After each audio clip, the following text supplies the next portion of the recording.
ഹാസ്യതാരം കപിൽ ശർമ്മയുടെ കാനഡയിലെ സറയിലുള്ള കഫേക്ക് നേരെ വീണ്ടും വെടിവയ്പ്. ഈ മാസം 2ാം തവണയാണ് ഇവിടെ വെടിവയ്പുണ്ടാകുന്നത്.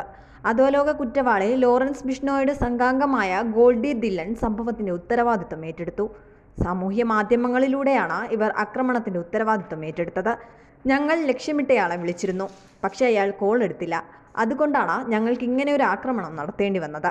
ഇനിയും അയാൾ കോൾ എടുത്തില്ലെങ്കിൽ അടുത്ത ആക്രമണം നടക്കാൻ പോകുന്നത് മുംബൈയിലായിരിക്കുമെന്ന് ആക്രമികൾ പറയുന്നതും വീഡിയോയിൽ വ്യക്തമാണ്.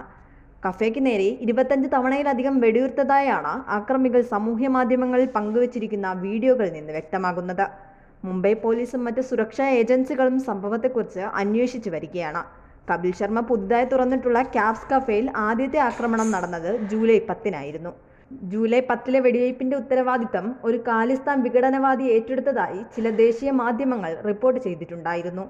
ബംബർ കൽസ ഇന്റർനാഷണൽ ഭീകരനായ ഹർജിത് സിംഗ് ലഡ്ഡിയാണ് ജൂലൈ 10-ലെ വെടിവയ്പിന്റെ ഉത്തരവാദിത്തം ഏറ്റെടുത്തത്. ദേശീയ അന്വേഷണ ഏജൻസിയുടെ മോസ്റ്റ് വാണ്ടഡ് ലിസ്റ്റിൽ ഉൾപ്പെട്ടിരിക്കുന്ന ഭീകരവാദിയാണ് ലഡ്ഡി.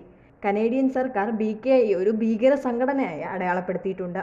അതേസമയം സന്ദർശകർക്കായി സ്നേഹത്തിന്റെയും കൂട്ടായ്മയുടെയും പ്രതീകമായി ഈ സ്ഥലത്തെ നിലനിർത്താൻ ഇത്തരം അക്രമങ്ങൾക്കെതിരെ ഉറച്ചു നിൽക്കുമെന്ന് ക്യാബ്സ് കഫേ അധികൃതർ അറിയിച്ചു. ന്യൂസ് ഡെസ്ക് വിസ്മയ ന്യൂസ്.